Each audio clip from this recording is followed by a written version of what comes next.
simply inquires from Guru and the Vaishnavas, then it becomes easy. Okay, fine. What?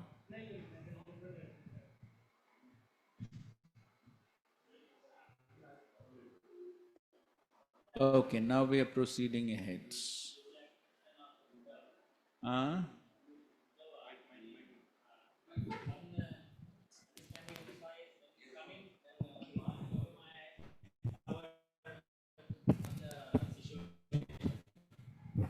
as if Krishna is personally present.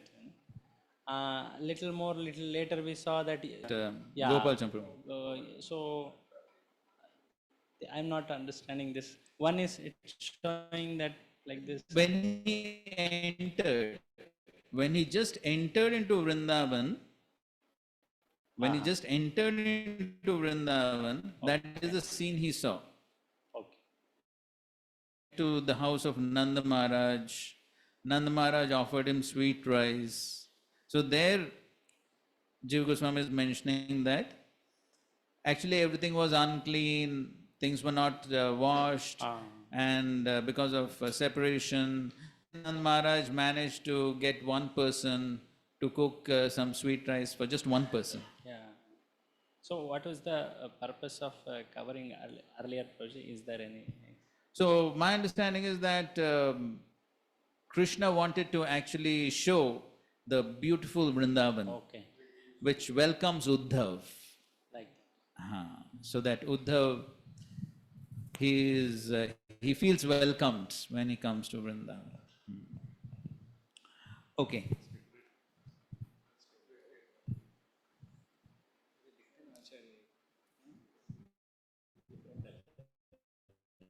So I would just like to read one point from Krishna book.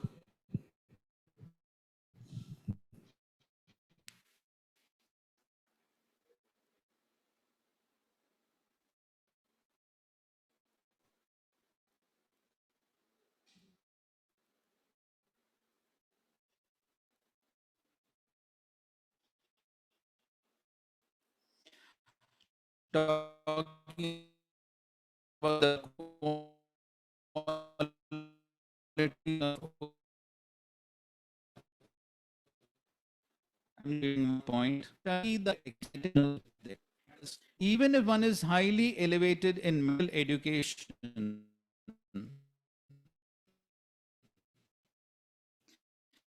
and is even the disciple of Brihaspati,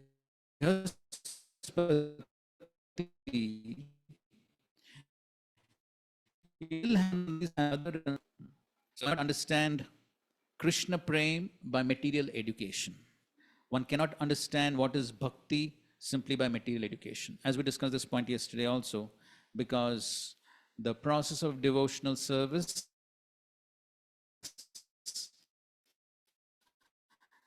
and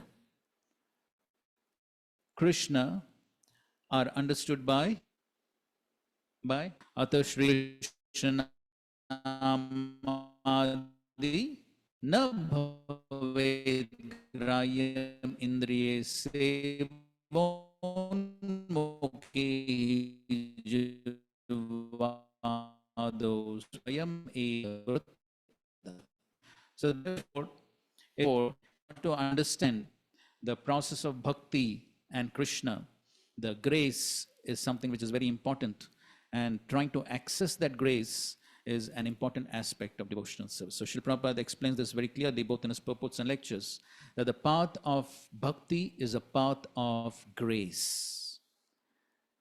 It's a path of mercy. And that is what Krishna also says in the 18th chapter, 58th verse of the Gita. What is 18th chapter, 58th verse?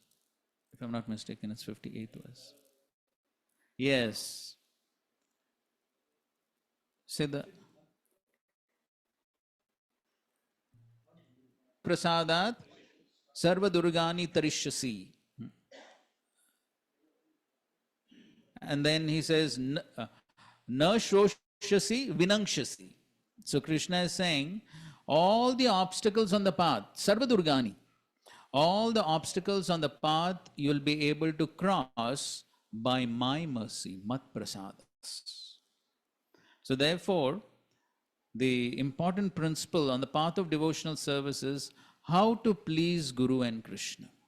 Because by their mercy only, all the obstacles on the path can be crossed. Otherwise, Krishna says, if you try to imagine things, you don't listen to me, na shroshasi, you don't listen to me, rather you speculate, you imagine, you want to do things as you like, vinangshasi, you'll be lost in the whirlpool, the cycle of birth and death. So that's an important point Prabhupada is mentioning over here. So Uddhava was disciple of Brihaspati, but that was not a sufficient qualification for him to understand the love of the Rajvasis for Krishna. To understand that requires following in their footsteps and attracting their mercy. Then it is possible to understand. Okay, fine. So we're proceeding ahead with the 16th verse. So now Nanda Maharaj is speaking to Uddhav.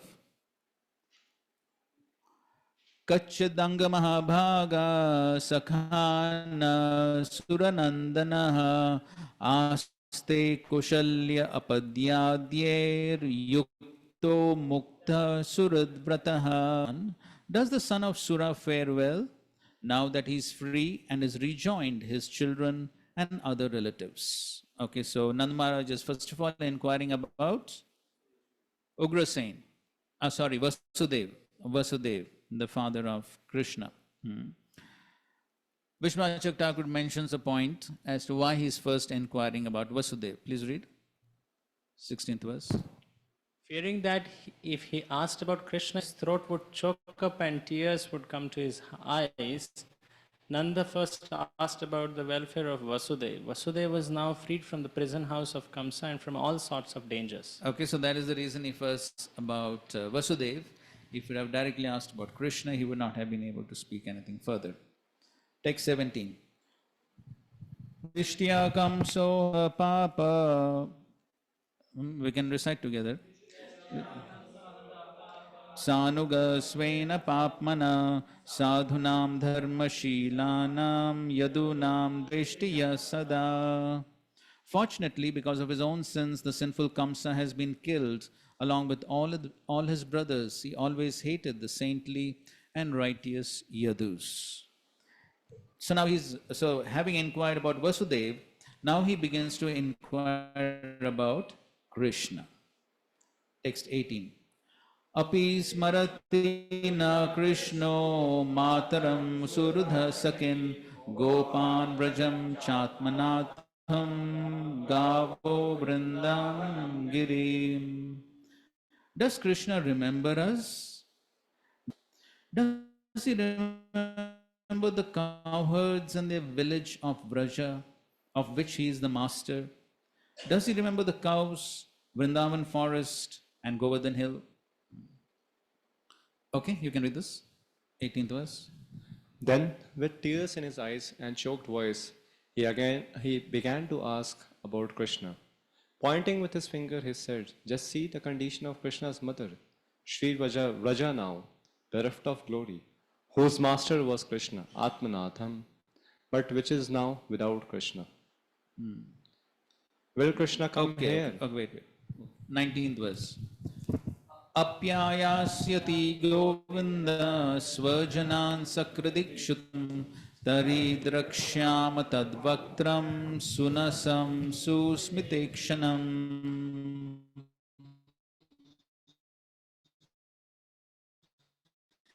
Will Govinda return even once to see his family? And smile. Read this purport from the book. From the Bhagavatam. Now that Krishna had become a prince in the great city of Mathura, Nanda had lost hope that he would come back to live in the temple a simple covered village of Vrindavan.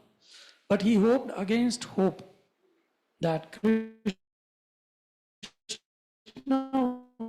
would come back at least once to visit the simple covered folk rising from birth. In Krishna's mind, yes, I know, he will come.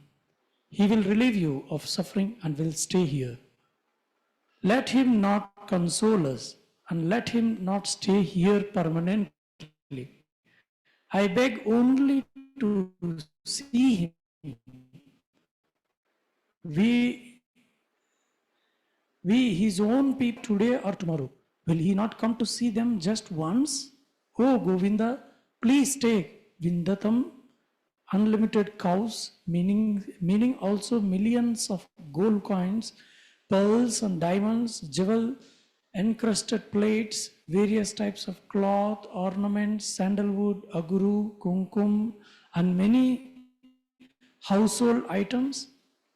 These are all yours. We are almost dead. Who else has a right to these things and live wherever you desire to live? Why are you talking like this? You should know that he is about to come. Not being able to bear the delay, Nanda said, when, Karhi, will I be able to see his face, which surpass smile, and his long lotus petal eyes, as the is, we will die. By this, he expresses his extreme anxiety. So we can see Nand Maharaj's extreme anxiety, feelings of separation. So, so he's saying, okay, it is all right. Krishna can stay wherever he wants. But at least once we want to have his darshan. And so also you can see much opulence in Vrindavan. He's saying he can take unlimited cows, gold coins, pearls, diamonds, all this he can take and live wherever he wants. So much opulence was there in Vrindavan. And so we can see the total absorption in thinking of Krishna, thinking of his beautiful face and his beautiful features. And without him, practically they are saying we are dead without him. So these are feelings of separation. Srila Prabhupada in his lectures, he says, when will one feel separation from a person?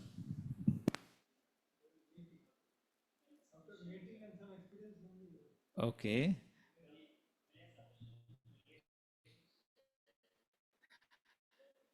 When there's sufficient relationship, a little more precise? Yes, when there is love. Only when there is love, one feels separation from the beloved.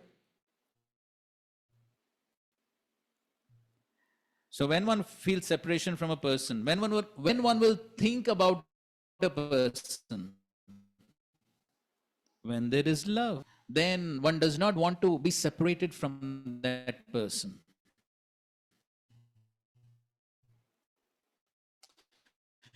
But when there is no love, where is the question of feelings of separation? Vipralamba Seva. Because in the feelings of separation, the remembrance of the person becomes even more intense than when the person is actually present. Correct. And in a perverted way, people do have those experiences even in the material world. Correct. And so, whether we have experience or not, at least I'm sure most of us have at least seen in Bollywood movies. Right. So that's all perverted reflection of these original feelings of love and separation in the spiritual worlds. So anything that exists in the material world only exists because it is there in the spiritual world. But in the material world, it is all perverted reflection. So, what is the difference between these perverted feelings in the material world and the original feelings in the spiritual world? Sometimes, and we'll come to that discussion a little bit later, but, anyways, sometimes even devotees may have an understanding that the practice of devotional service means to negate all feelings. To negate all feelings. Is that correct? So then what's the correct understanding?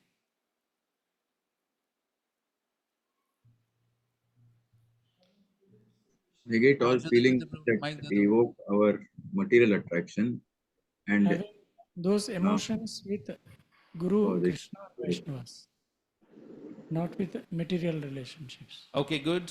Okay, having those same feelings with Guru, Krishna, Vaishnavas, not material objects and material people and materialistic things. Okay, fine. So what are the differences? So let's discuss on this point. What could be some of the differences between material emotions and spiritual emotions? Even while we are practicing devotional service, we feel various emotions, right? Even while we are practicing devotional service as sadhakas. How do we distinguish whether those emotions are on the material platform or on the spiritual platform? Yes, Sachin. everything is the same except the object of emotion. Somebody That's all. online, somebody is saying something? Yeah, everything remains the same except the object of emotion. That's all. But we are not able to hear very clearly. Uh, can you hear now? Ah, yes, better, yes. So everything remains the same except the object of emotion. Okay, everything remains the same except the object of those emotions. Okay, fine, good. Okay. In material sense, it is for oneself or extended selfishness, me or my thing. But in spiritual world, it is Krishna and Krishna's devotees or pleasure of Krishna. Okay, good. Okay, so on the material platform, it's for oneself, for extended oneself, but on the spiritual platform.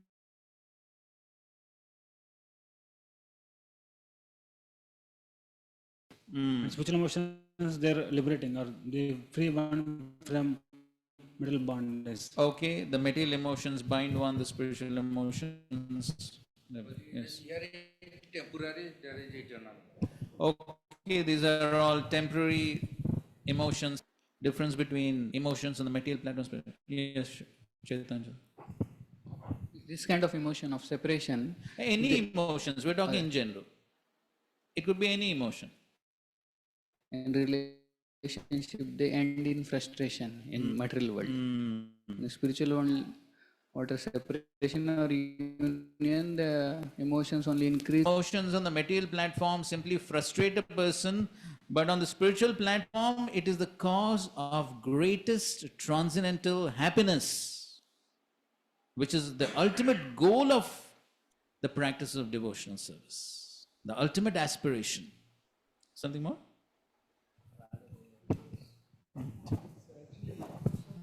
Very natural to the existence of a soul. So emotions are very good, and that is the symptom of a human being in a true sense. Yes, sentient. So now trying to make a difference, what I was thinking is from where identifying, that is the beginning of emotion. So what I identify with myself. So that is the where it originates. So if it is originating from who am I, if I am brahmachari or I am whatever, Indian, etc. Bodily designation. Bodily designation, then it is material. Correct. But if I am having consciousness of I am servant of Krishna, then they are spiritual emotions. Yes. Yeah, that's the basic difference. Sure.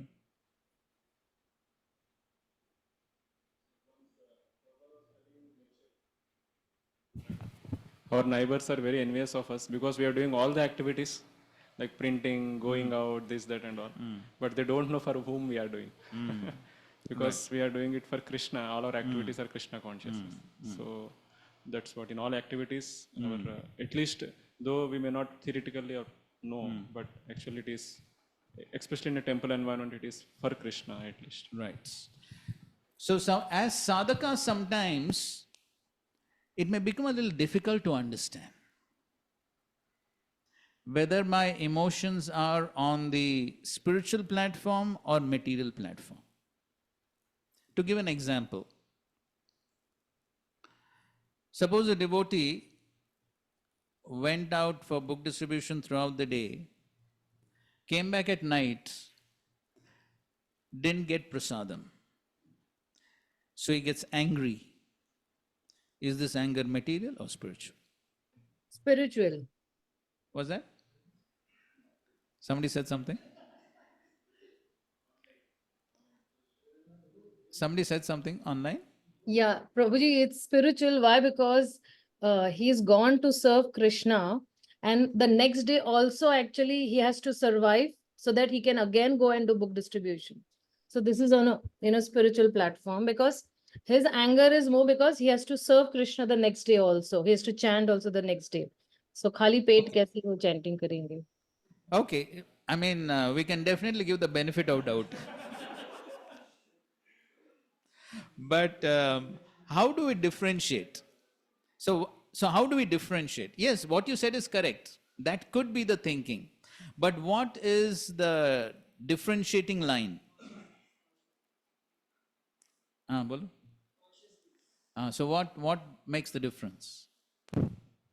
Means with what thought process and what consciousness is becoming angry. That is very important. So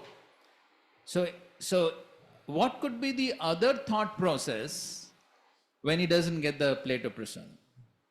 If I am not getting, then so many other devotees are also gone. They may not have, they may not also get, and again it will hamper their services. Right. Something more? Pleasing Krishna's senses or my senses? Hare Krishna.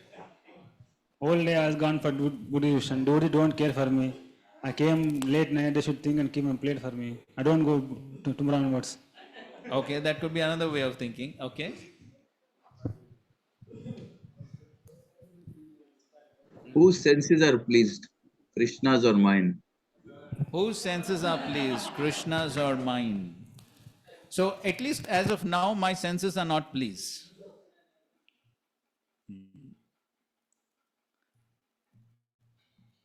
So therefore, the important point is that as sadhakas, usually there is a mix, right? There's a mix between pure emotions and contaminated emotions on the material platform. And so therefore, as sadhakas, again coming to that same point, therefore Krishna is speaking of austerity of speech, austerity of the mind. So before we speak something, say something, do something, one needs to carefully analyze my emotions. I need to analyze my emotions and think, why am I getting angry? Why am I getting upset? Why am I in so much anxiety? So I need to analyze properly before venting out emotions. Because if they are simply on the material platform, then they will not be pleasing to the Vaishnavas nor pleasing to Guru and Krishna. So if they're simply on the material platform, then as you said, that the result will be simply frustration, bondage, and ultimately Krishna will not be pleased. So one has to carefully analyze one's own emotions are natural for every sentient living. So anyone who's sentient and living, emotions are there. There's that well-known purport of Srila Prabhupada in the third canto of the Srimad Bhagavatam, describing the battle between Hiranyaksha and Varadev, where Hiranyaksha felt a little upset. He felt, of course, his being upset was more out of compassion for Hiranyaksha. But still, in that purport, Srila Prabhupada explains that how even the Lord has emotions. And so therefore, to have emotions is natural, but then we have to differentiate between whether they're material and spiritual. Negating emotions or totally giving up emotions will fall under the category of Shushka Vairagya. That will be simply dry renunciation. And so therefore, one cannot expect devotees to simply be like stones. One cannot expect, just like Prabhupada also gives the example of how even Arjuna was greatly disturbed and angry when his son Abhimanyu was killed. So having emotions is natural, but then how we react to those emotions, that is important. Because then that will decide what will be the consequences. Huh. So why are emotions giving so much importance? I mean, it feels that it's from the heart, and intelligence is given less importance because it's discriminating and produced of doubt. That's understandable, but where is the source of this emotion? Is it the heart, and how to understand it correctly? Is it from the soul? Okay. What are the functions of the mind? Yes. Thinking, feeling, where the feelings coming from? From the mind. So because the mind is there, the mind is the source of feelings, but then everything is being powered spiritual senses, spiritual mind, and spiritual emotions. Everything is coming from the soul. And so therefore here we find the Vrajbasis, here Nanda Maharaj, you can see that's what we're discussing. What emotions? Just now we read this. What emotions?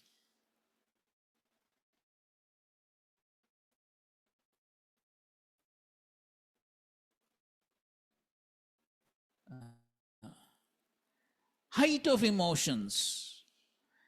If a person is very emotional, Nanda Maharaj the highest emotions on the transcendental platform. So, because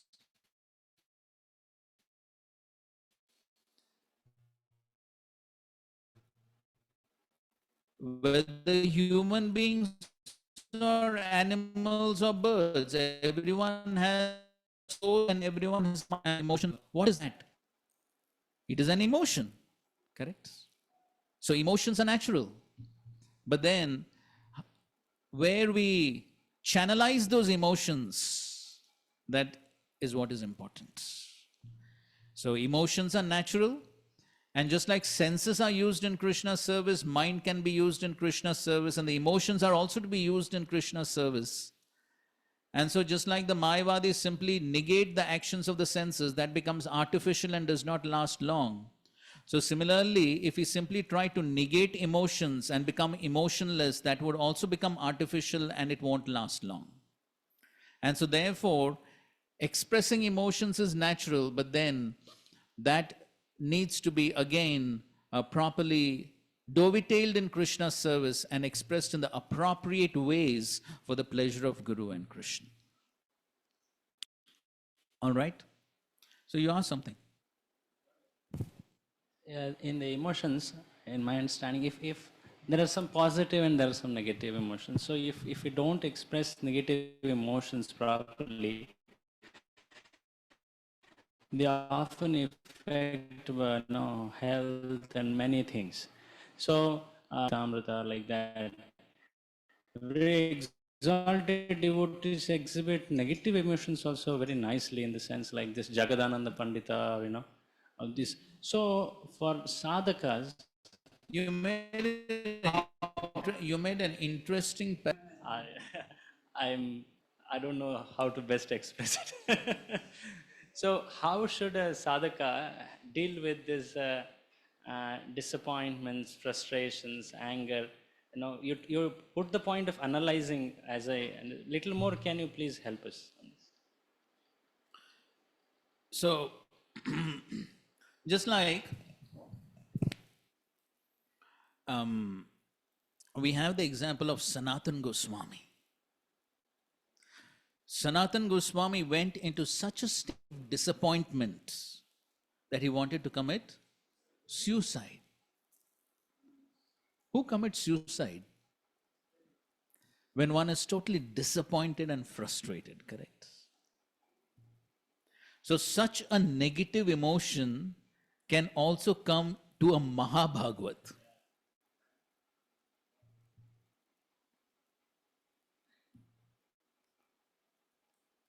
Not surprising. So here the object of emotion is Krishna. That's why everything, the whole equation changes. Exactly, that's the point. That's the point.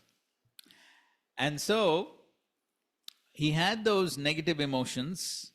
Of course, we know the real root cause of the negative emotions was he feels he's displeasing the Lord. That's the cause of his emotion. It's not nothing personal. It's because he feels he's displeasing the Lord. That's why he is frustrated and disappointed. And so, therefore, the first thing is when we go through an emotion, the first thing to understand is what's the cause? Why am I angry? Why am I upset? Why am I frustrated? We need to ask ourselves this question before reacting. I need to ask myself this question. What's the root cause? Because that's what differentiates between material and spiritual. Correct. That's one point. And the next point is, how do I react? So, Parikshit Maharaj was thirsty and angry.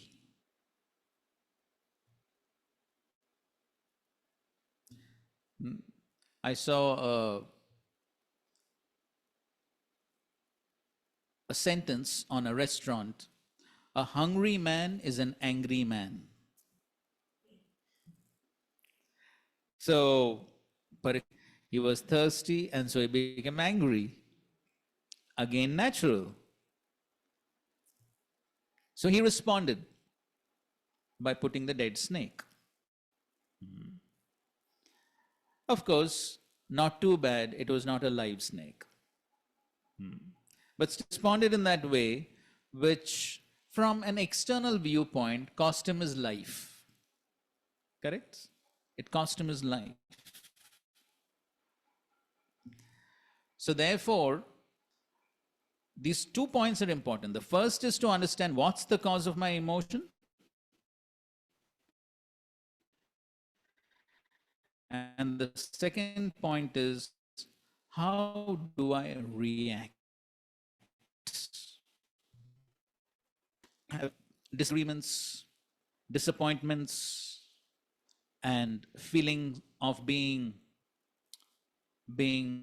mistreated, unjustly treated. So many different feelings come. So many.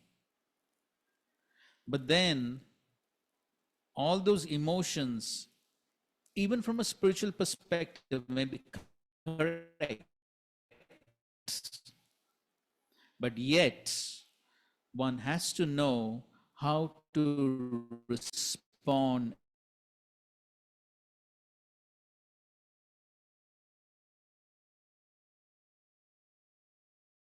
mess around with things. And then so many people could be displeased. Does it help? So one question here. If it's all about the object of Wait, emotion, sorry. Okay, go ahead. If it's all about the object of emotion, which seems very plausible, which is right, but when it comes to lust, the Devakanyas who had lusty feelings for Krishna were not selected to become gopis. whereas others who had purified emotions were selected to become. That one thing becomes a little confusing because Kubja also had lusty feelings, but she gained the. Okay, we'll come to that.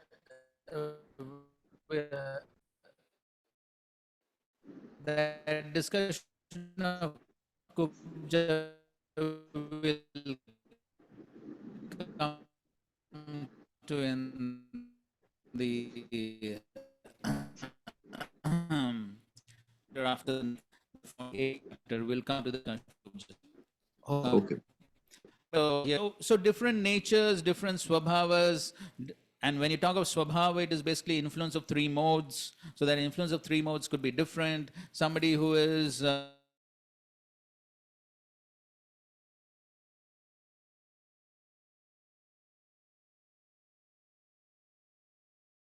Voice is heavily breaking.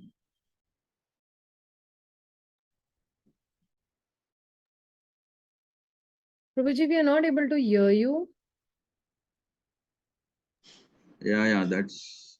I guess we lost him.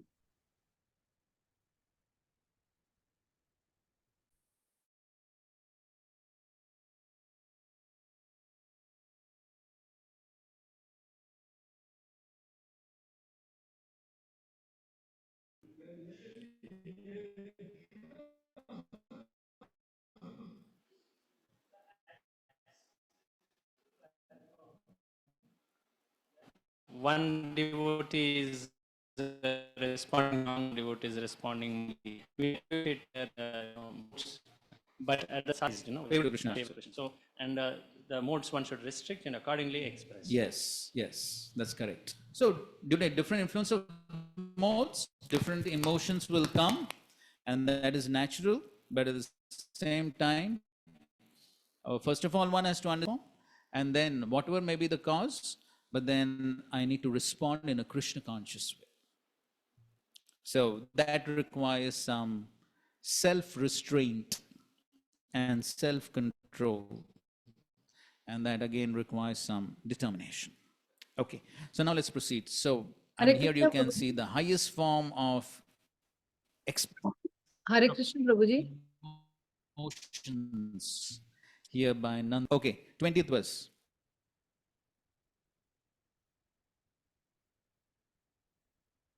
Hare Krishna, Prabhuji. Once darshan of Krishna, and now he begins to remember the special powers of Krishna and the Aishwarya of Krishna and how Krishna did amazing activities. So that is what he's remembering now. Text 20.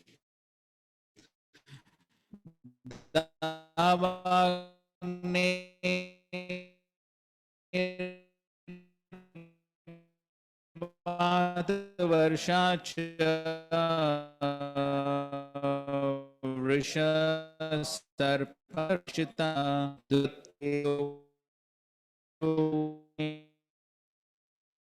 Prabhuji, we are not able to hear you. I You mean, see completely from the first lost. fire, the wind and the rain, and the Internet connection is beams, strongly varying. small such insurmountable rate that they are not. Yeah, no one is able to hear us, and Bhaktivedanta is also logged out. Can't message him also.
of death.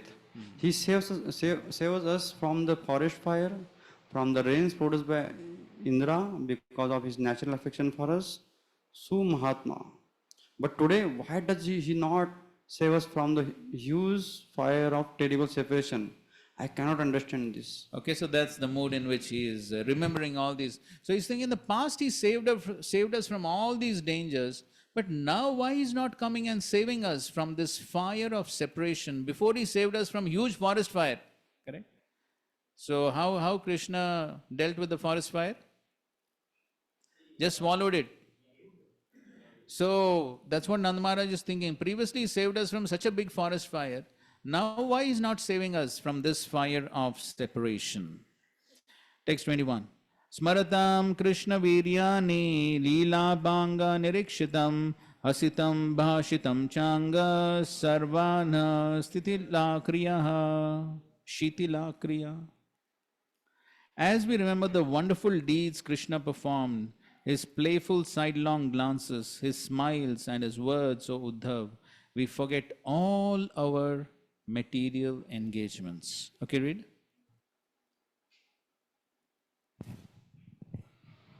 Hare Krishna. By the nectar of the remembrance of his moon-like face, all pain will vanish. So that is what Uddhav is telling Nanda Maharaj. You just remember his beautiful face, all your pain will vanish. That is true. But though remembering him removes all suffering, now that remembrance gives us more suffering. By great misfortune, when we remember him, we lose all interest in everything.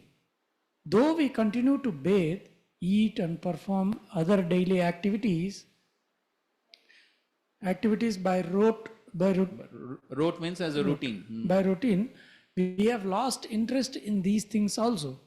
In this state, we cannot remain alive. Okay, so Uddhav is trying to console Nanda Maharaj, saying, you remember beautiful face of Krishna, all your pain will vanish. Nanda Maharaj says, no, pain will increase by remembering him.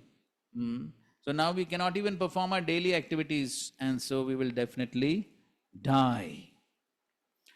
Text 22. Sarichaila vanodeshan mukunda padabhushitan akridan ikshamananam mano yati tadatmatam.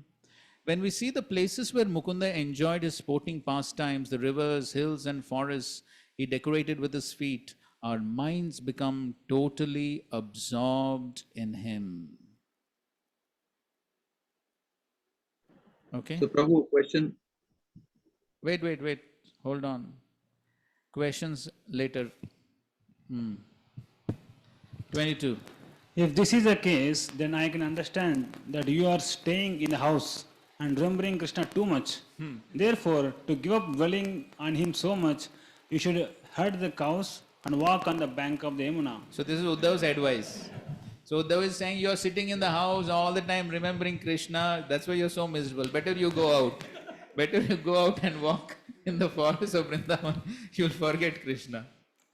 Fearing such a remark, Nanda said, on seeing the river, the forest and other places, Uddesha, where Krishna performed pastimes, our consciousness becomes more absorbed in Krishna. We think more of Krishna, tadatmanam, and the pain of separation increases. Okay, so Nand Maharaj says, oh, we go out, everywhere we see Krishna only. And the pain of separation only increases. Just see the absorption. So, sometimes we are standing right in front of Krishna, but still we may not be conscious of Krishna. But just see these Brajvasis. Everywhere, whether inside the house, outside the house, wherever, they can see nothing else but Krishna. So that is the highest platform, which we can only aspire for. Of course, the Mahabhagavat, Sthavar Jangam Deki, Na Deki Taramoti, Sarvatra Hoy Nija Ishta Deva Sfurti. So that should be our aspiration, our goal to come to that platform. 23. Manye Krishnam cha Ramam cha prapta viha surottamo Suranam Mahadarthaya Gargasya Vachanam Yata. In my opinion, Krishna and Balram must be two exalted demigods who have come to this planet to fulfill some great mission of the demigods. Such was foretold by Garga Rishi. So now, remembering all the past activities, he's thinking that they're demigods. Okay, read. By the sudden recollection of Krishna as the Lord, in contrast to his natural production of affection in separation, Nanda speaks with the sense of discrimination. These two sons have appeared in my house here by the good fortune of myself and Vasudev, for the welfare of Devtas, Suranam Arthaya, such as killing Kamsa and other demons. This is according to the profound words of Garga. So now he's remembering the Aishwarya of Krishna and he's thinking that, oh, this Krishna and Balram must be some demigods. Kamsam Nagayuta Pranam Mallo Gajapatim Yatha Avadishtam Lilayeva Pashun Iva Mrigadipaha. After all, Krishna and Balram killed Kamsa, who was as strong as 10,000 elephants, as well as the wrestlers Chanur and Mushtik, and the elephant Kuvalyapid. They killed them all sportingly, as easily as a lion disposes of small animals. Purport. Here Nanda means to say, not only did Gargamuni declare that these boys are divine, but just see what they have done. Everyone is talking about it. So it's not only that just Gargamuni has said, but we have actually seen all the activities that they have done. 25.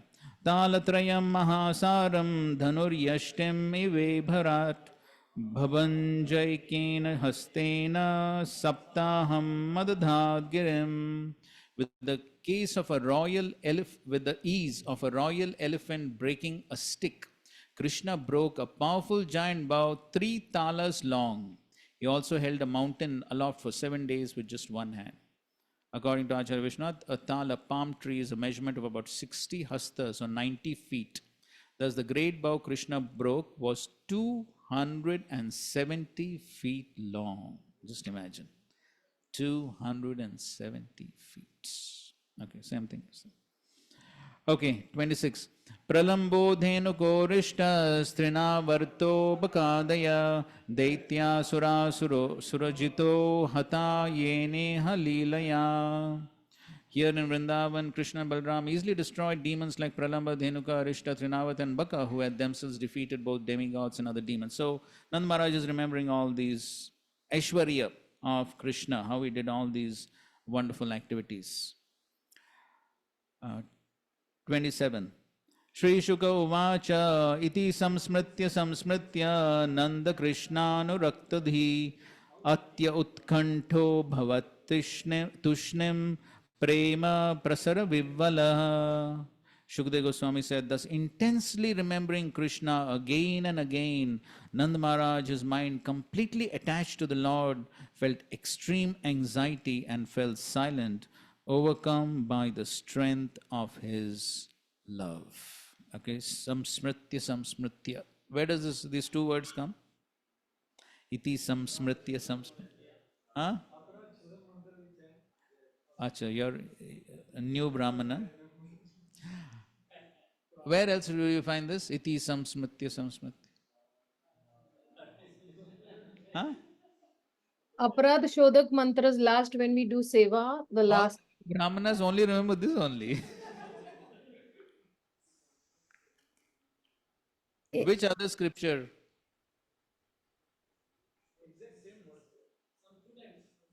Huh? I think it's 2 times. Bhagavad Gita, 18th chapter.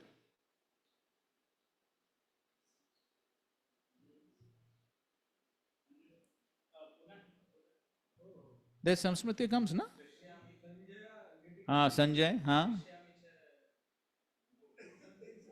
Something similar, but not exactly Samsmriti, I think. I don't know. Okay, fine.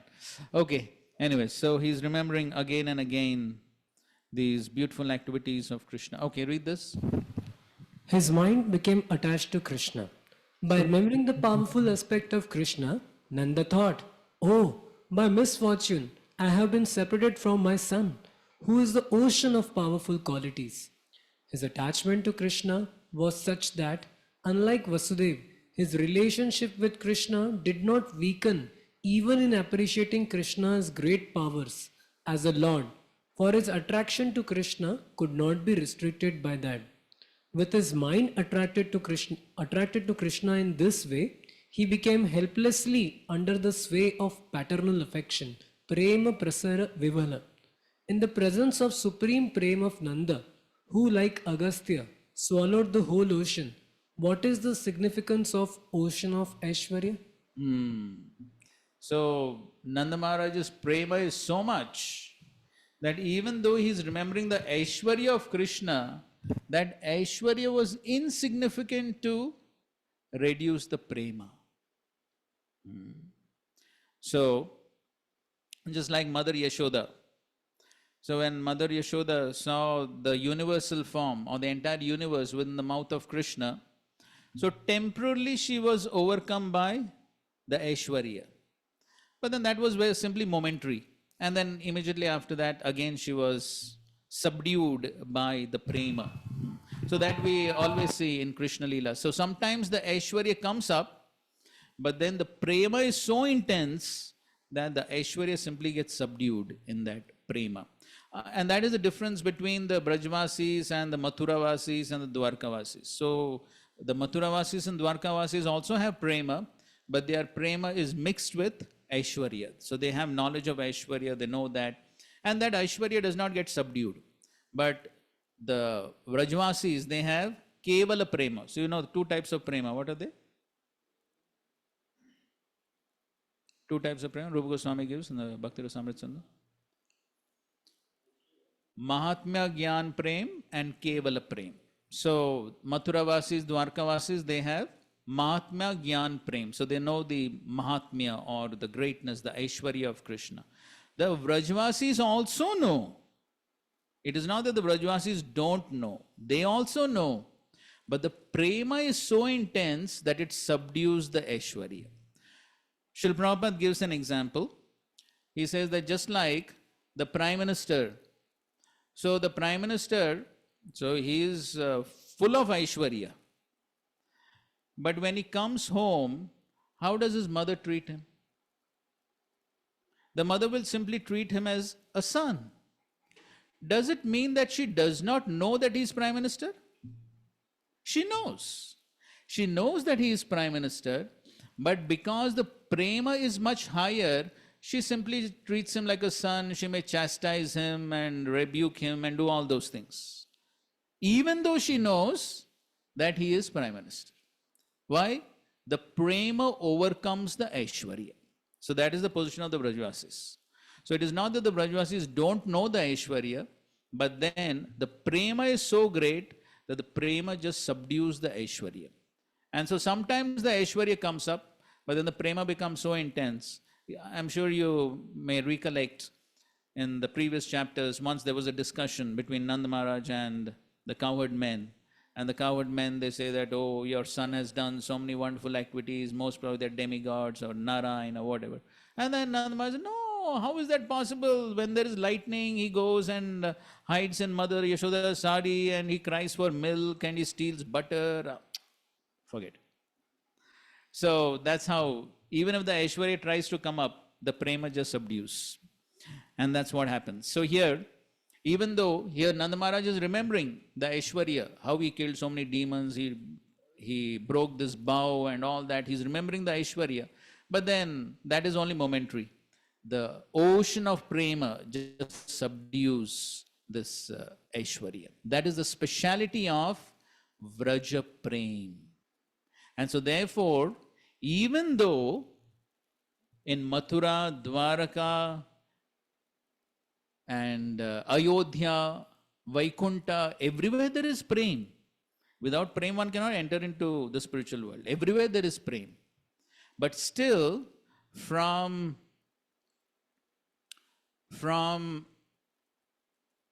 an analytical point of view, there is a difference.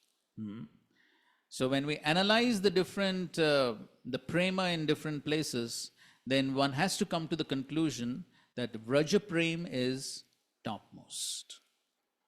So though everywhere there is prem, but still Vraja prem is topmost. And that is what Sri Chaitanya Mahaprabhu has come to give.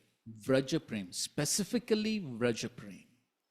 And that is the Mahavadanyaya nature of Sri Chaitanya Mahaprabhu. That he is specifically giving, even amongst prem, he is giving the highest level of prem, and that is Vraja prem, where which this Vraja prem is unmixed with anything else, Kevala prem. And that is the reason why Sri Chaitanya Mahaprabhu is glorified as the most munificent incarnation. Text 28. Now what's the situation of Yashoda? Yashoda vanyamanani putrasya charitani cha shrinvantyashrunya avasrakshit sneha snuta payodhara. As Mother Yashoda heard the descriptions of her son's activities, she poured out her tears and milk flowed from her breasts out of love. Okay, read that purport. From the very day that Krishna had left for Mathura, Mother Yashoda, though counseled and consoled by hundreds of men and women, could see nothing but the face of her son. She kept her eyes closed to everyone else and cried constantly. Thus, she could not recognize Uddhava, treat him with parental affection, and ask him any questions or give him any message for her son. She was simply overwhelmed with love for Krishna. Okay, read this. Being able to control himself with gravity, Nanda was able to respect Uddhava as guest in the proper way, to look at him directly, to introduce himself, to ask pertinent questions, and to speak about Krishna's godly qualities. But Yashoda, drowning in the whirlpools of ocean of unsteadiness, was not able to offer any hospitality. This is expressed in this verse. Continuously tears fell from her eyes and milk dripped from her breast. In spite of hundreds of men and women giving advice to her from the day that Krishna left for Mathura, she would just say, "I do not want to see anything except the face of my son." Tears poured from her closed eyes, soaking her clothing. She could not ask questions to Uddhava to understand who he was or to make him an object of affection, and could not give him messages for her son. Her breast, Payodhara, flowed with milk out of affection for her son. Payodhara also means cloud. Yashoda was like a cloud showering rain of tears or milk. So that was the situation of Yashoda. She could not speak, she could not do anything, she was just crying, and tears were pouring down like a cloud, pouring down rain. That was the condition of Mother Yashoda. Just think about this. If an ordinary materialistic person hears this, he'll say, so miserable. These people are so miserable. If I practice devotional service, I'll become like this, huh? Better not take up devotional service if this is the goal. That is why Srila Prabhupada says, don't jump to the 10th canto. So if one jumps to the 10th canto and reads all these things prematurely, one will not be able to understand. And one will have a whole perverted idea of devotional service. And so therefore, one requires some understanding, some maturity to even begin to appreciate something of what the Vrajvasis are going through. Okay, we have no experience, absolute no experience. And so, but at least theoretically, to get some idea, requires some adhikar. So therefore, one should not prematurely read or encourage others to read also. Unless only when one properly has the proper sambandha gyan, the proper understanding of who is Krishna, the proper understanding of who the Vrajvasis are, only then one can appreciate what's happening here. Right. Now, Uddhav, seeing the condition of Nanda Maharaj and Yashoda, what was his reaction? That's very interesting. Text 29. तयोरित्थं Bhagwati कृष्णे नन्दयशोदयो वीक्ष्यानुरागं परमं नन्दम् आहोद्धवो मुदा. Uddhav then joyfully addressed Nanda Maharaj. Having clearly seen the supreme loving attraction he and Yashoda felt for Krishna, the supreme personality of Godhead. Read the purport, please. If Uddhav had seen Nanda and Yashoda actually suffering, he would not have reacted with joy. But in fact, all emotions on the spiritual platform are transcendental bliss. The so-called anguish of the pure devotees is another form of loving ecstasy. This was clearly seen by Uddhav, and thus he spoke as follows. Okay, so when Uddhav saw these transcendental emotions of ecstasy in Nanda Maharaj and Yashoda, Muda, he became very happy, joyful. So he was not thinking, Arey, what these people are crying so much? Rather, he became very happy to see these transcendental emotions. Okay? Observing very closely, Viksha, the attraction of Nanda and Yashoda for Krishna, though he was already familiar with high levels of prema, seeing that both in quantity and quality it was superior to that of Vasudeva and Devaki. Uddhav became filled with bliss. He thought, now my life has become successful, having seen such love. That is why, though seeing Nanda and Yashoda suffering, he appeared blissful. Yes. So he had a proper understanding of the tattva and what is prema and all that he understood. And so therefore, he became blissful, though apparently it appeared as if Nanda and Yashoda were suffering. Okay, fine. So we'll take a break and then we'll get into a little bit deeper discussion on this verse of Uddhava's reaction. Hare Krishna.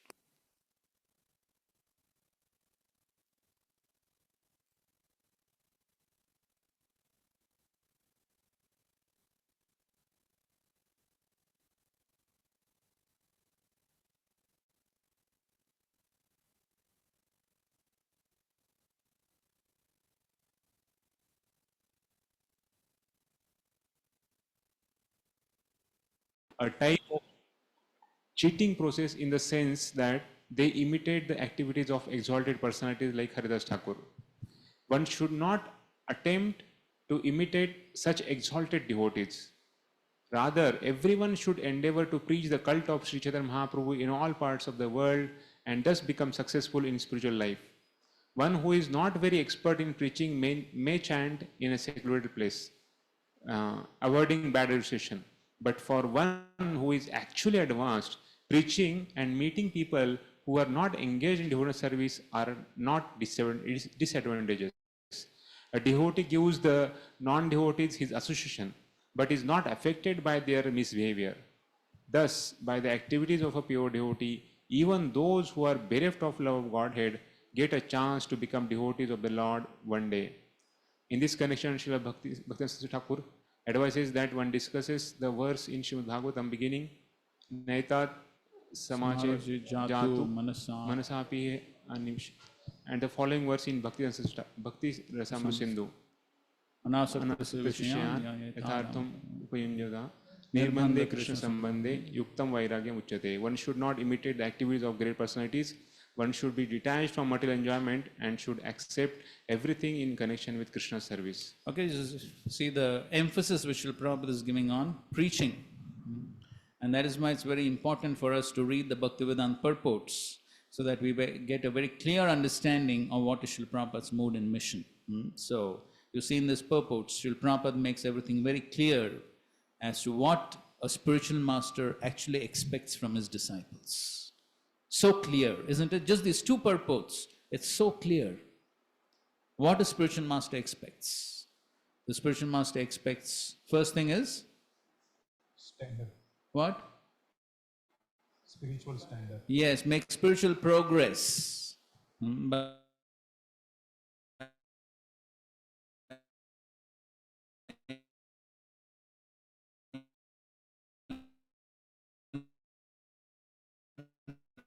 increasing the standard of devotional service.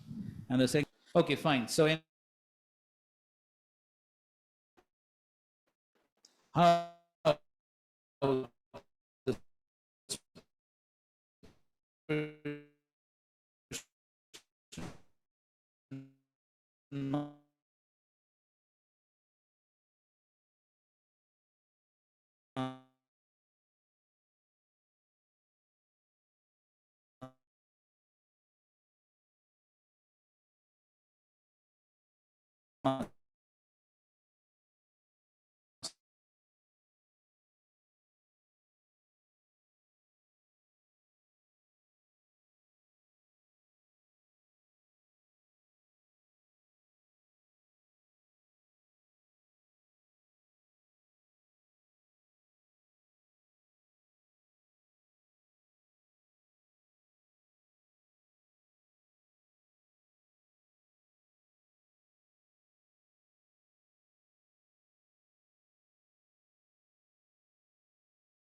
That's why I'm asking you. You are very close to Srila Prabhupada. No, I'm too far.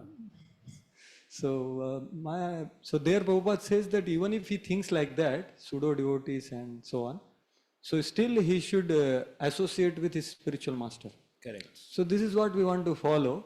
But when it comes to the organization, there are limitations. So we respect, we have great gratitude for the devotees who have cultivated us, preached us, trained us, cleaned us, everything. At the same time, when we have some doubts in terms of serving Krishna in a particular way and so on, so do we have to literally follow this, or there is some extrapolation of this in an institutional setup? Because where Prabhupada is writing, it's very clear that who has given the holy name is the person is to be served like that. You showed very brilliantly. So can you please help? Because I believe that though the person whom you mentioned is very exalted person who has preached, made many devotees. It's not a joke actually.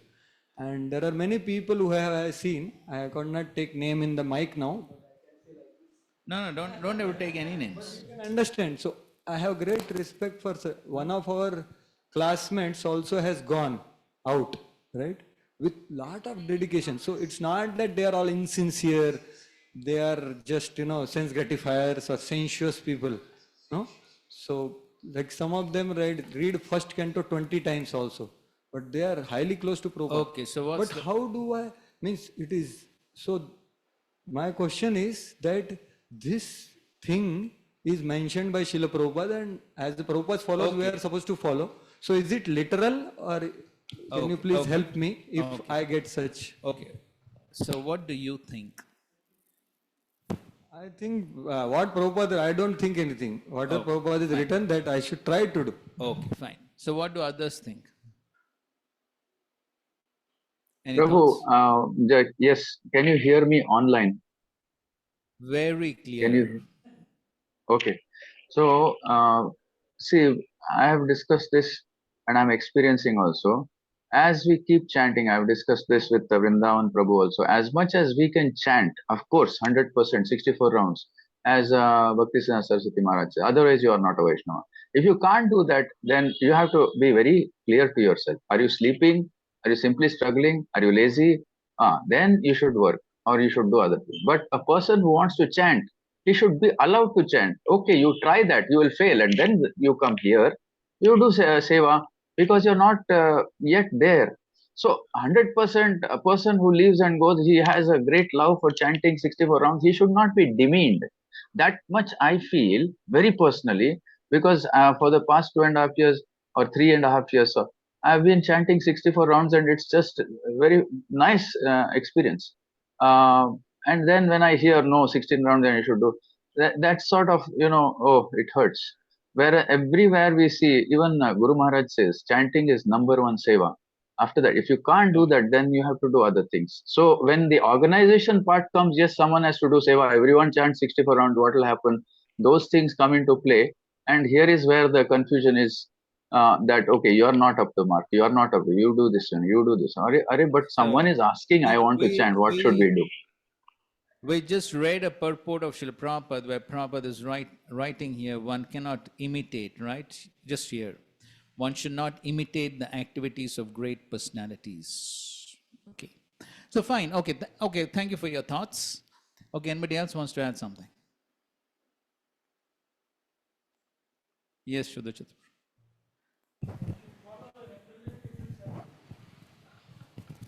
Like Prabhupada in lecture tells that pleasing Guru means pleasing his representatives. If you have manager, Prabhupada gives an example, if you have a manager above, then we should please him. His pleasing is a success that Guru will be pleased. Yasha Prasadat Bhagavat Prasadat. Correct. Yes. Okay, somebody else? Sure. When we read Prabhupada disciples' books, so there also they mention that even Prabhupada was not accessible to everyone. And Prabhupada also writes in their letters that I have personally trained you all, so you should be the elderly god brothers and god sisters who can help them. But I don't know in terms of accessibility of Prabhupada for any questions, but I don't know about it. Okay, thank you.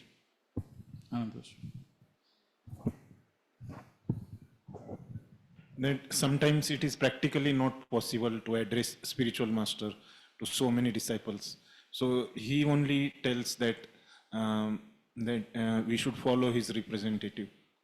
So that is also one of the instruction. If we are not following, then we are disobeying spiritual master. And also the parampara continues after the spiritual master also. So if in that way also, and we are following that spiritual master who gave us mantra, because he comes in parampara. So after him also that parampara will continue. So that also we can understand. Okay, good points. One more point, Prabhu. One more point. That when Srila Prabhupada started, he said 64 rounds. And only because people said no, not possible, he brought it down to 16 and 6 hours of seva. Okay, fine.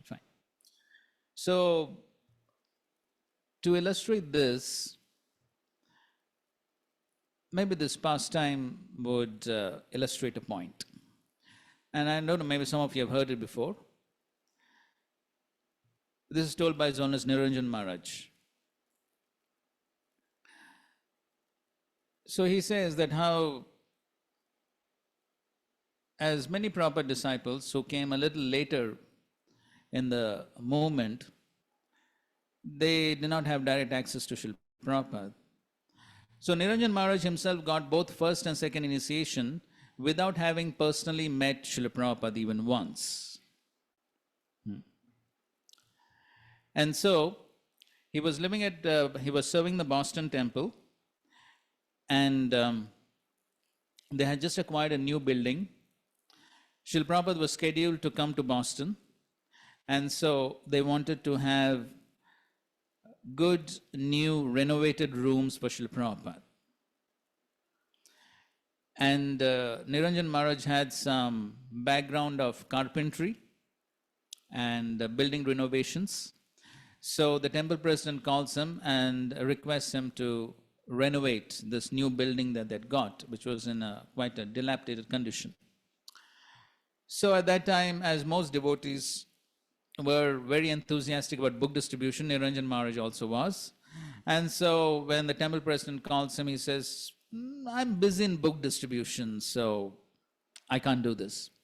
So the temple president says, in any case, you at least come and we'll discuss. So Niranjan Maharaj comes, and then the temple president takes him to the to-be rooms of Srila Prabhupada and shows him those rooms. And he asks him, so do you want your spiritual master to stay in these rooms? So Niranjan Maharaj looks at the very pathetic state of those rooms and he says, no. So then the temple president says, then renovate them. So he was obliged to do it, and he spends day and night for over a month to renovate those rooms. And then the final thing was they wanted to put Italian tiles. The temple president says the tiles have come to New York, so we will travel to New York. And so then the temple president, along with Niranjan Maharaj, they traveled to New York. As they approached New York, the temple president was driving, takes a turn towards the airport. And then he tells Niranjan Maharaj that actually we're not going for the tiles, we're going to receive Srila Prabhupada at the airport. And then Niranjan Maharaj is so happy because till now he has not seen Srila Prabhupada once face to face. And so this was the most blissful moment of his life to know that he's going to see Srila Prabhupada. And then he describes in detail the first darshan which he had of Srila Prabhupada, so effulgent and like a person out of this world. And he comes, and as he's walking, he sees him gliding down without touching the floor. So many Prabhupada disciples describe that. And so he has this whole darshan of Srila Prabhupada, is so amazed and so impressed. And Srila Prabhupada, he sits in the car, and they go off to New York temple. The temple president says, okay, now we go back to Boston.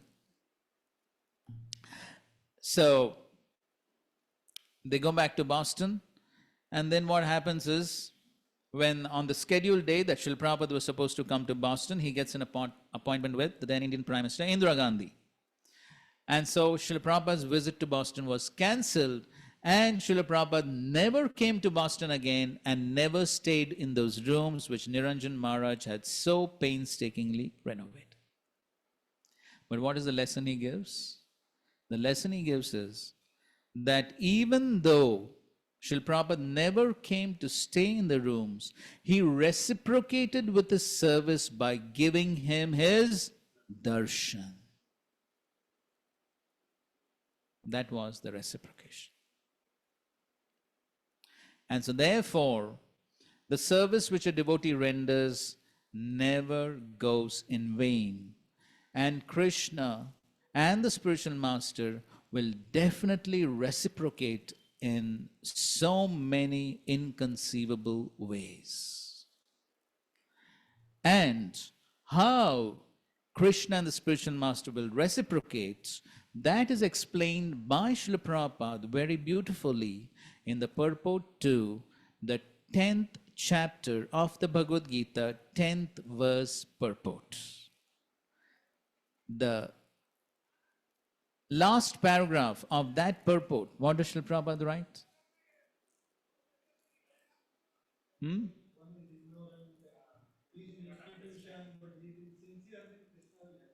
Right. So there Srila Prabhupada explains that even if a devotee is not very intelligent and is not able to take advantage of the spiritual master, the organization, the scriptures, he's not able to take advantage, still Krishna as the Paramatma within the heart will give such a devotee all intelligence to make further progress on the spiritual.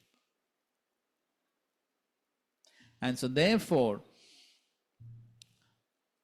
Krishna will make those arrangements to give that guidance which is required. It may not necessarily be through the Diksha Guru only. Right. And another point which we have to take into consideration is when the word spiritual master is used, we tend to almost have a default setting that the word spiritual master means Diksha Guru, but that's not the case. Yes. So, no, but when you asked your question about somebody having many disciples and so on, then you're referring to the Diksha Guru. And so therefore, the point is that the guidance need not come only through the Diksha Guru. The guidance can come through Shiksha Gurus, it can come through well-wishers and God brothers and so many other devotees. The guidance could come. And so therefore, the only thing that's required is oneself needs to be sincere, and having a sincere desire to make spiritual progress, then Krishna will make arrangements.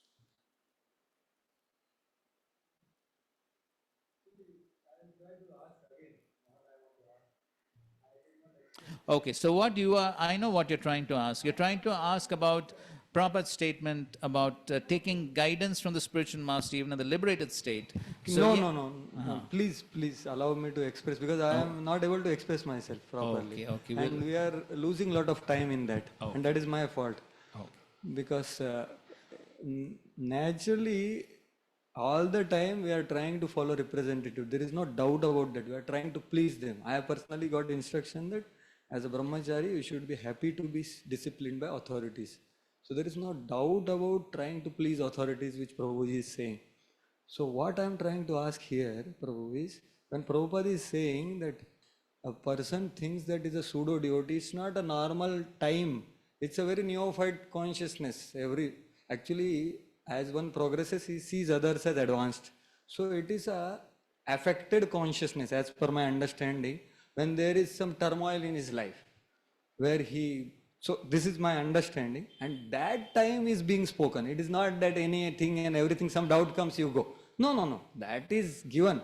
But when it comes to this kind of serious dilemma and serious thing in his spiritual life, when he is thinking everyone else is puro, so which is not his normal thinking, it's affected. So that is the time I am asking. I hope I am clear. I am not talking about trying to please what you said. Niranjan Maharaj, I heard that past time from his mouth only. So there is no doubt about what all these devotees said. That I am trying to do, and I need blessings to continue to do that. Right. So in such unique and you could say desperate situations, definitely one can consult the Diksha Guru, and there's no harm in that, and there's nothing wrong in that. I mean, every disciple has a right to consult his Diksha Guru.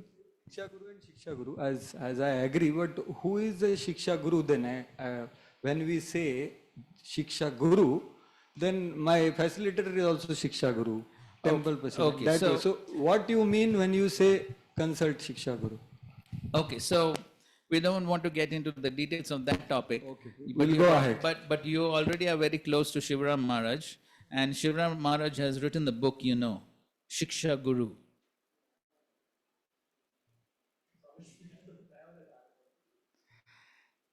You know that Shivaram Maharaj has written this book, Shiksha Guru?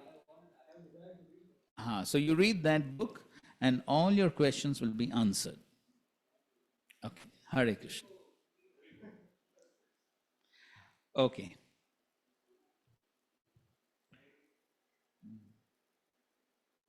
So one more, Okay, sorry. just one last question. One last question.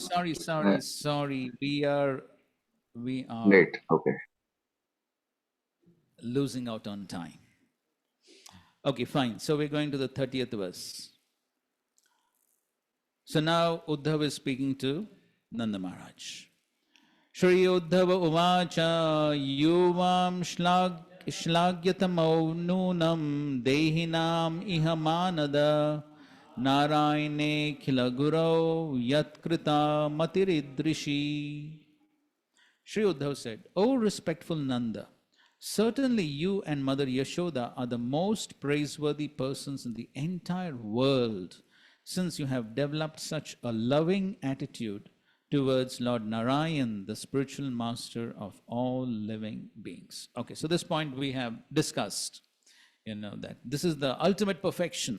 So therefore he's saying you're the most praiseworthy persons in the entire creation because you have developed love for Narayane Akhila Guru. Purport: understanding Nanda's mood as expressed by his statement, Manye Krishnam cha Ramam cha praptau iha surottamo.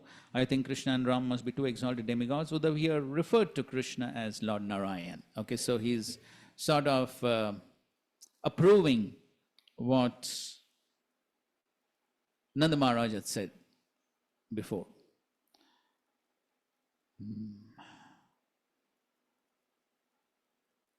Okay.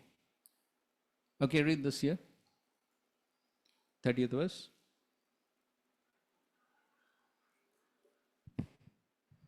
In this world, among the devotees, Devaki and Vasudev are more praiseworthy, but you two are most praiseworthy. because the superiority of your prema.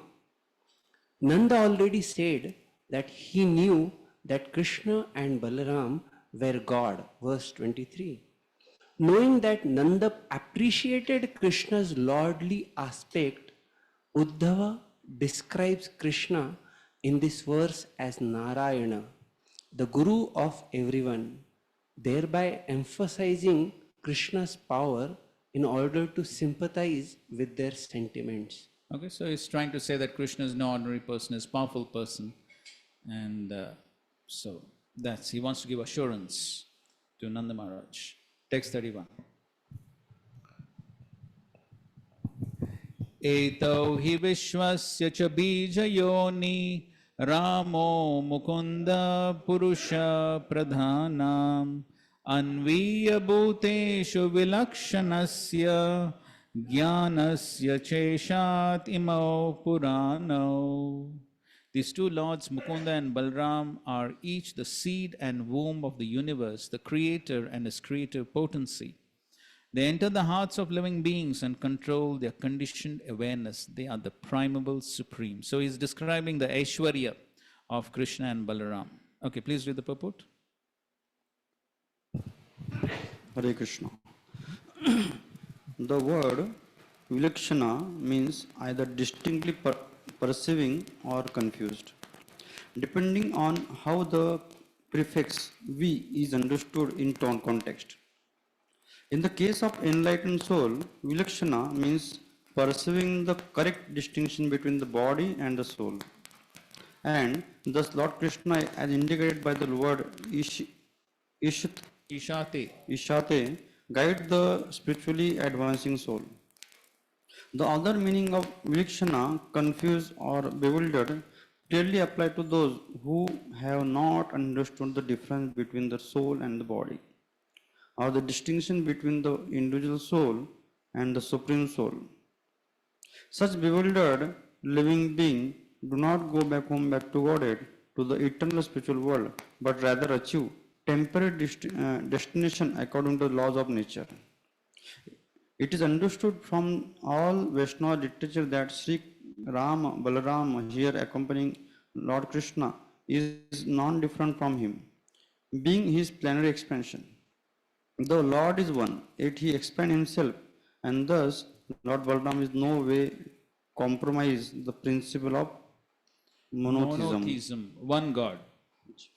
Okay, so we know Balaram is the first expansion of Krishna, not much difference, as Prabhupada would often say. So here he is describing how this word vilakshana has these two meanings, and basically it indicates that how Lord Krishna reciprocates differently with different people. And so as Prabhupada in one lecture he says, to the surrendered, Krishna as super soul gives one type of intelligence, and to the unsurrendered he gives another type of intelligence. I think so you asked a question on that point, right? Okay, now you can read this. Hare Krishna. In this verse, Uddhava explains how Krishna is the Narayan, the Guru of everyone. As the Lord and his expansion are not different, Krishna and Balaram, though appear as the two entities, are actually one and confirmed by Akrura. When he said that Krishna, though one form, appear as many, that these two persons are the seed and womb of the universe, Vishwasya Bija Yoni, the Nimitta, indirect cause, and Upadana, material cause. They are Purusha and Pradhana. That is, they are Shaktiman and Shakti, which are non-different. As Bhagavan says, as Bhagavatam says, the Upadana and the Purusha and manifesting power of time are my Swarupa. They are not different from me. The two enters all jivas as super soul, and by their mercy can give knowledge of Bhagavan to the devotee and impersonal Brahman Jnana to the Jnani. Right, so that same point, vilakshanasya jnanasya. So based upon how one surrenders, then ye yathamam prapadyante, so either they get knowledge of Bhagavan or impersonal Brahman. As Gita says, तेषां सततयुक्तानां भजतां प्रीतिपूर्वकं ददामि बुद्धियोगं तं येन माम् उपयन्ति ते. And Bhagavatam also says, you will realize my impersonal aspect by Mahima, called Parabrahma, by my mercy. Madiya Mahimancha Parabrahmeti Shabditam. The words indicate that he also gives knowledge of how to attain material swarga and other destination to those involved in karma. Okay, fine. So next, so here he has combined 32nd and 33rd verses. So somebody can read just the translation of these two verses. Anyone, even a person in an impure state, who absorbs his mind in him for just a moment, at the time of death, burns up all traces of sinful reactions and immediately attains the supreme transcendental destination in a pure spiritual form as effulgent as the sun. You too have rendered exceptional loving service to him, Lord Narayan, the super soul of all and the cause of all existence, the great soul who, although the original cause of everything, has a human-like form. What pious deeds would still be required of you? So he is praising Nanda Maharaj and Yashoda, that how they have rendered exceptional loving service to him. And so anyone who even in impure state absorbs his mind in him for a moment at the time of death burns up all traces of sinful reactions. And what to speak of someone as Nanda and Yashoda, who are constantly absorbed in thinking of Krishna. And so coming to Krishna book, so Srila Prabhupada, he takes this point. So this is how Srila Prabhupada writes his Krishna book. So as he goes through the pastime, whenever he finds a point which is relevant for sadhakas, he immediately elaborates. That is how Srila Prabhupada does. Srila Prabhupada knows what we require. So Prabhupada, he writes the same point. Uddhav continued. If at the time of death a person can fix his pure mind upon Krishna even for a moment, after giving up his material body, he becomes eligible to appear in his original spiritual body, just as the sun rises with all illumination. Passing from his life in this way, he immediately enters into the spiritual kingdom Vaikuntha. This is the result of Krishna conscious practice. If we practice Krishna consciousness in this present body, while in a healthy condition and in good mind, simply by chanting the holy Mahamantra Hare Krishna, we will have every possibility of fixing the mind upon Krishna at the time of death. If we do this, then our lives become successful without any doubt. But if we keep our minds always absorbed in fruitive activities for material enjoyment, then naturally at the time of death we shall think of such activities and again be forced to enter material conditioned bodies to suffer the threefold miseries of material existence. Therefore, to remain always absorbed in Krishna consciousness was the standard of the inhabitants of Vrindavan as exhibited by Maharaj Nanda, Yashoda and the gopis. If we can simply follow in their footsteps, even to a minute proportion, Prabhupada is writing, even to a minute proportion, our lives will surely become successful and we shall enter the spiritual kingdom Vaikuntha. Okay, so that's something important for us. Okay, let's go ahead. Verse 34. Okay, here, okay, same thing. Okay, but tu in the 33rd verse, but tu is used to indicate that for them nothing remains to be done, but for Krishna there remains work. For Nanda and Yashoda no work to be done, but for Krishna there remains work of consoling and pacifying them and being obedient to them. That's interesting. Okay, 34. Agamishyatya adirghena kalena vrajamachyutah priyam vidhasyate pitror bhagavan satvatam pati. Infallible Krishna, the Lord of the devotees, will soon return to Vraja to satisfy his parents. So here Uddhav begins to deliver Lord Krishna's message. Okay, just in the interest of time, I think so we will just read a few translations and recite a few verses. Text 35. Having killed Kamsa, the enemy of all the Yadus in the wrestling arena, Krishna will now surely fulfill his promise to you, by coming back. Okay, so Uddhava is giving that assurance that Krishna will definitely come back. Okay, read this. 34. O dear Uddhava, I have heard you are very intelligent, but now I see you are foolish because you have simply praised us. Oh, who is there in three worlds more unfortunate than us, from whose house such a wonderful son has gone away? We are the object of scorn for all. Right, so Uddhav was trying to glorify them and saying that who is most fortunate than you, because you are always absorbed. And they're saying, oh, you're so foolish. You don't understand. We are so unfortunate because our son Krishna has gone away and you're glorifying.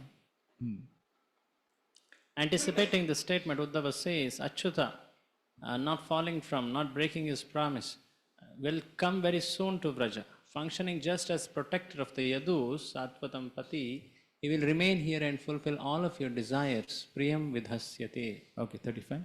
After killing Kamsa and coming to meet you at the edge of Mathura, Krishna said, you return to Vraja and we will also quickly come there. Krishna is certainly doing that.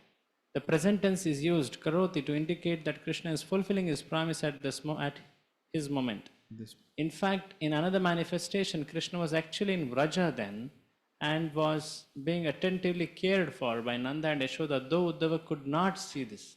Thus, the words from Uddhava were actually true. Of course, that was an aprakat form, or as he says, spurti. In aprakat form, Krishna was there. 36. O most fortunate ones, do not lament.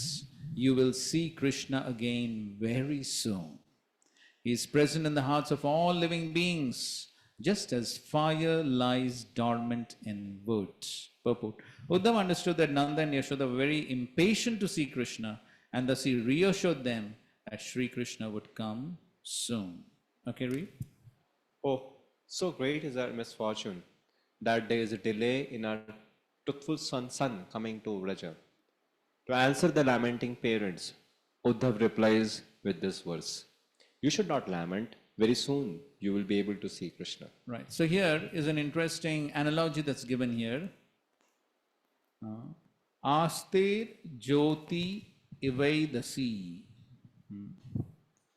So he's saying that how Krishna he's present as Paramatma in the hearts of all living beings. And so therefore he can very easily come. I mean, he's there everywhere. He's already there within the hearts. So if he wants to manifest right here, he can manifest very easily, very soon. That's what he's saying, right? He's saying, very soon he will come. Antike, in the near future, very soon. And it's not difficult for him because he's there in the hearts of all the living entities. So, now this reminds us of another verse from the first canto. Anybody remembers?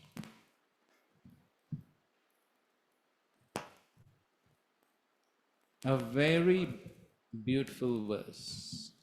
Huh? What? First canto, third chapter, that's right. Or second chapter.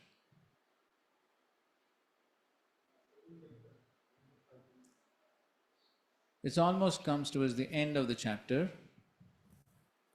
And Srila Prabhupada gives a beautiful purport to that verse.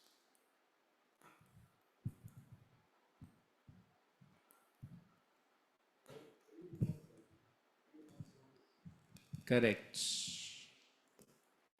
This is, I suppose, 30th, 30th.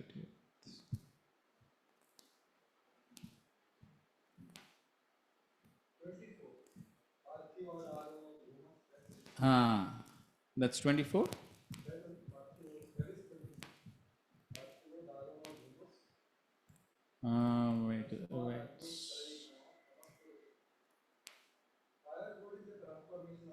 Wait. Wait.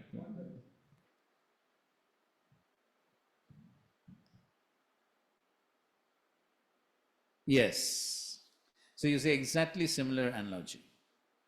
The Lord as Supersoul pervades all things just as fire permeates woods. And so he appears to be of many varieties, though he is the absolute one without a second. Yatahi avahito vani darush eka swayonishu naneva bhati vishwatma bhuteshu cha tata puman.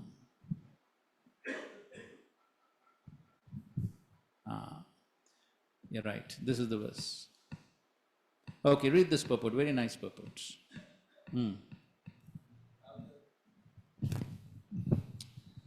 Purport.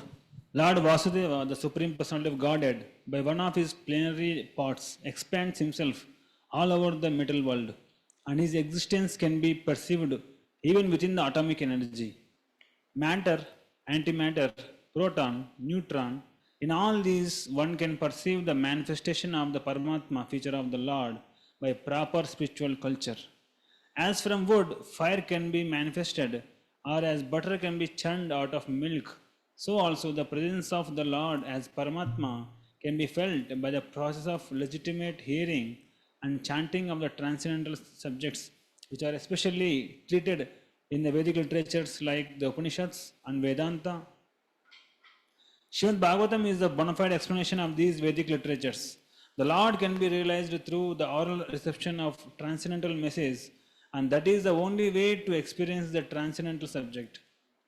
As fire is kindled from wood by another fire, the divine consciousness of a man can similarly be kindled by another divine grace.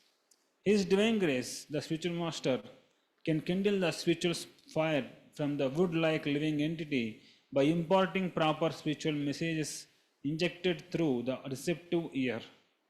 Therefore, one is required to approach the proper spiritual master with receptive ears only, and thus divine existence is gradually realized. The difference between animality and humanity lies in this process only. A human being can hear properly, whereas an animal cannot. Right? Beautiful purports. So just like fire is present within wood, just like butter is present within milk, but to extract them requires a specific process. So similarly, so here the wood is compared to the living entity, wood-like living entity. And the fire is already present within the wood. The fire is divine consciousness. So the divine consciousness or the presence of the Paramatma. So the presence of the Paramatma, the divine consciousness can be realized. So just like wood, to bring out the fire from the wood, there has to be another fire. So similarly, for this divine grace or the divine consciousness to become manifest, there has to be another divine grace, and that is the spiritual master. So the spiritual master can kindle the spiritual fire from the wood-like living entity by imparting proper spiritual messages injected. That means some force is required. Injected. But then, injection may be there, but receptive ear. So both have to be qualified. Spiritual master must be sufficiently strong to inject, and the disciple needs to be receptive. So he says that's the difference between animality and humanity. The one is required to approach this proper spiritual master with receptive ears only, and thus divine existence is gradually realized. Okay, so exactly the same analogy that Uddhava is giving. So Uddhava is comparing the presence of Paramatma to fire within wood, and so Srila Prabhupada is beautifully explaining here. Okay, fine. 37. So Uddhava is glorifying Krishna and Balram. For him, no one is especially dear or despicable, superior or inferior, and yet he is not indifferent to anyone. He is free from all desire for respect, and yet gives respect to all others. Okay, so in this way, you find that Uddhava is glorifying Krishna, and he is assuring them, don't worry, Krishna will come soon. He's so powerful, he can manifest here anytime, very easy for him. So in this way, he's trying to console and give assurance to Nanda Maharaj. Okay. Hmm. Okay, very soon you will be able to see Krishna. Okay, 37. Okay, actually 36 is giving quite a lengthy commentary here. Uh,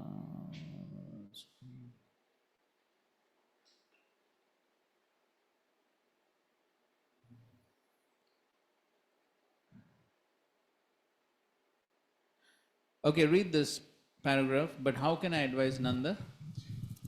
But how can I advise Nanda, who is attached to the Lord as his son? Okay, so in the previous part he says, okay, for ordinary people who are attached to their son, one can be advised, oh, this material attachment, give up material attachment, get attached to the Lord. But here he's attached to the Lord only as son. So how can he give advice, oh, give up this attachment? He is not like a Vasudeva, who on seeing the godly powers of Krishna weakens his attachment to him as his son. Rather, by showing them Krishna's powers, Nanda and Yashoda's attachment to their son will become stronger. When parents lose sight of the son playing in their house, they die out of sorrow. By our good fortune, the Lord Himself plays about as our son in our house. If we cannot care for Him for even a moment, we lament. How will we live not seeing that child in our house? We are so unfortunate. Having been separated from such a child, this is how Nanda and Yashoda feel. Vasudeva and Devaki, however, on realizing the godly powers of Krishna, say, he is worshipable. He is not our son. They thus refrain from embracing and fondling him. Not only is Nanda and Yashoda's possessiveness of Krishna tied tightly, but Krishna, though the Supreme Lord, has strong possessiveness of them as well. His pain for his devotee I have seen when he said, go to Vraja and make my father and mother happy. Remove the pain of separation from the woman of Vraja by giving news about me. O Nanda, we people of Vraja have natural attachment for your son. Also, he has a great attachment for us. What is the cause? I remember hearing these words of the coward men. If I go to Mathura and bring Krishna here tomorrow, Jarasandha will come to destroy Mathura. Angry because Kamsa's wives are left as widows. Who then will protect Vasudeva and other Yadavas? If Krishna then again goes to Mathura to protect them, then those in Vraja will certainly die. If I say that Krishna will come in 4 or 5 years, they will not be patient for that long. If I lie and tell them that he will come after 4 or 5 days, when the time expires and they discover I lied, they will die. As there is no other means, I will now weaken their prema by telling them that super soul Krishna is neutral. Krishna is neutral to everyone. As impersonal Brahman, he is without relationships with father, mother, body, karma, or birth, and will teach meditation on the soul to realize that. If on revealing all this, Nanda and Yashoda's unlimited, unfathomable, uncontrollable prema increases even more, then I will go to Mathura and simply glorify their incomparable prema again and again to the assembly of Krishna, Vasudeva, Ugrasena, and others, and astonish them all. I should rather just criticize Krishna. Having made this decision, he then began to speak about Krishna as the super soul. Okay, so he's trying to reduce their prema by describing Krishna as super soul. So he's thinking what to do. If I tell them, oh, Krishna will come after 4 or 5 years, they can't bear it. If I tell them he'll come after 4 or 5 days, that will be lie. Then after 4 or 5 days, they will die. So what to do? So his idea is I'll glorify him as super soul or as impersonal Brahman who has no attachment to father, mother, etc. And in this way, I'll reduce their prema, then maybe they will survive. Okay, so that's why he's talking about super soul. Like fire within wood, Krishna is present within hearts of all living beings. Okay.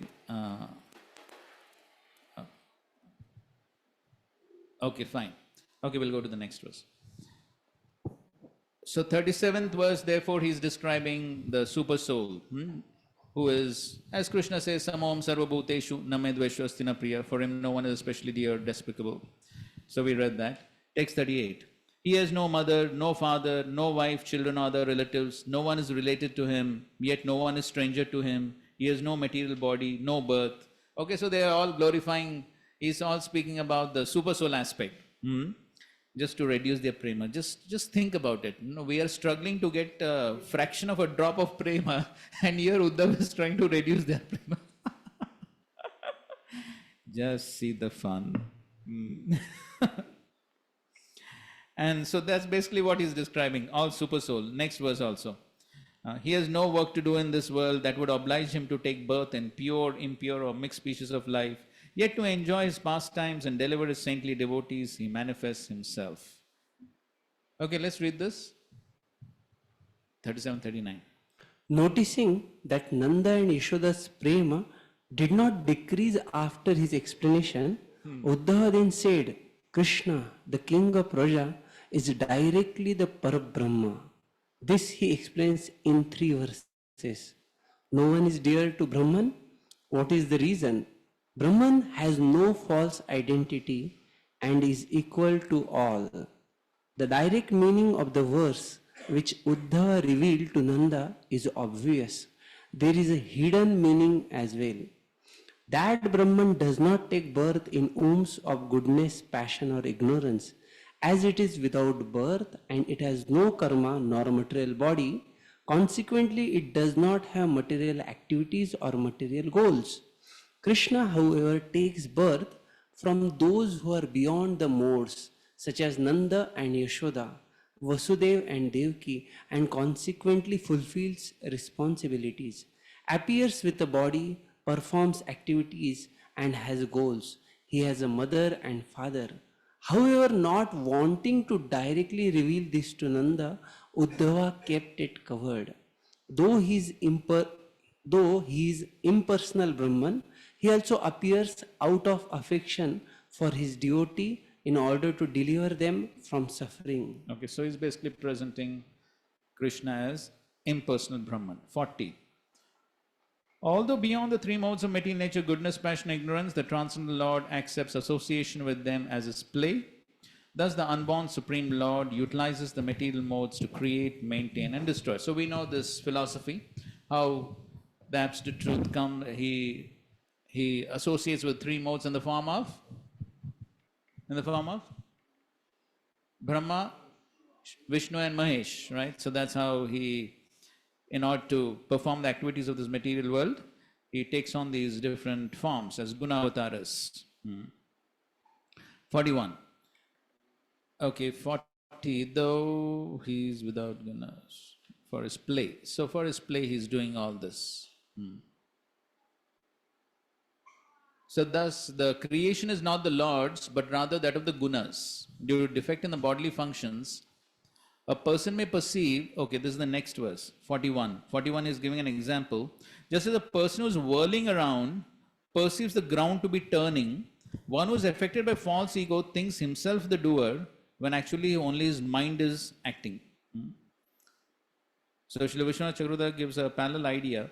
Although our happiness and distress are caused by our own interaction with the material qualities, we perceive the Lord to be their cause. So that is what is explained. Read this paragraph. Thus the creation is not the Lord's, but rather that of the gunas. Due to defect in the bodily functions, a person may perceive that the earth is turning around like a potter's wheel. Similarly, though the mind is the doer, the jiva perceives the soul as the doer due to identification with the mind. In the same way, the jiva perceives the universe as the creation of the Lord, though it is actually the creation of the gunas. It should be understood, however, that though the material universe is not a direct creation of the Lord, it is a creation of Lord's Maya Shakti, coming from the Lord. As the Lord and his energy are non-different, one can say that the Lord in the form of his Maya Shakti creates the world. Okay, so he's basically speaking all this Aishwarya Gyan. Text 42. The Supreme Lord Hari is certainly not your son alone. Okay, so he's trying to create detachment. Now he's saying, you don't think Krishna is only your son. He's everybody's son because he's present as Paramatma in everyone's heart. Rather, being the Lord, he is the son, soul, father, mother of everyone. Okay, read this. You should not think of the creator of the whole universe as your son or the source of your happiness and suffering. Though he is the supreme Lord, if you think of him as your son, then listen as I speak the truth. Then Uddhava speaks this verse.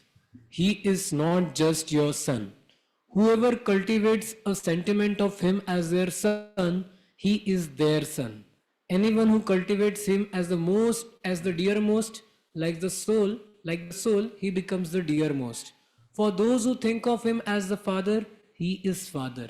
Because he is the Lord, this is not unsuitable for him. Okay, so he can become anyone's son, anyone's father. So, because every devotee can do that.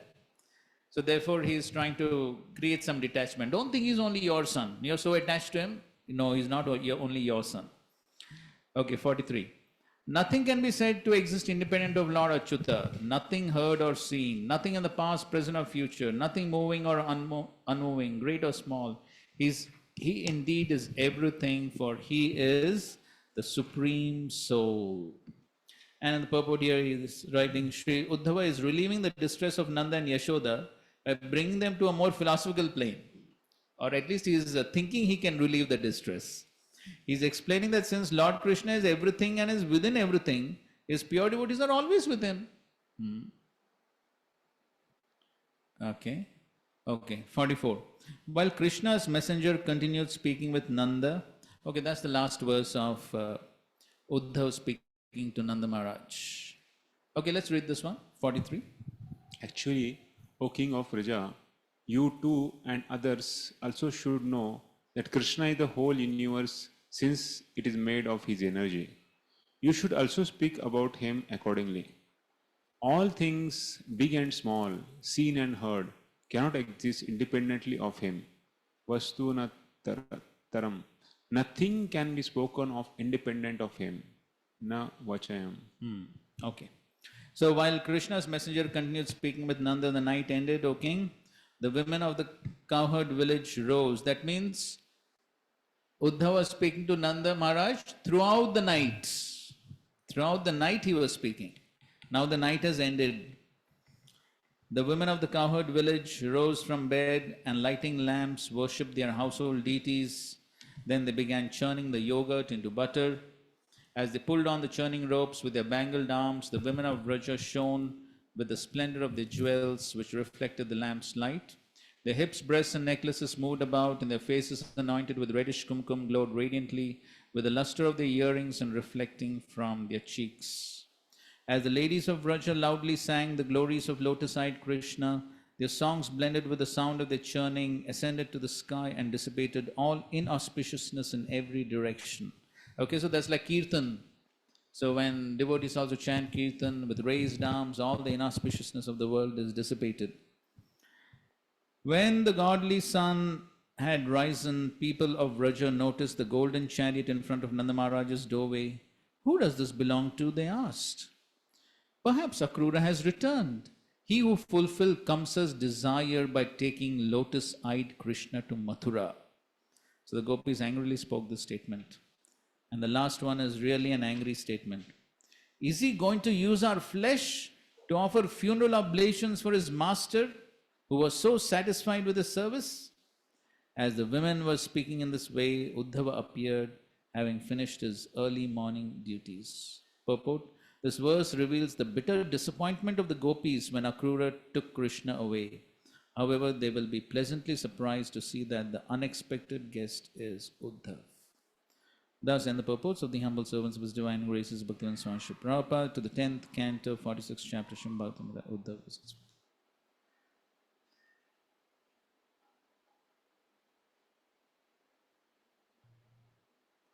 Okay.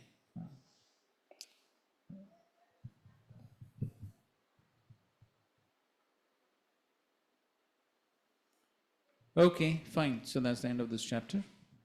And we'll begin the next chapter tomorrow.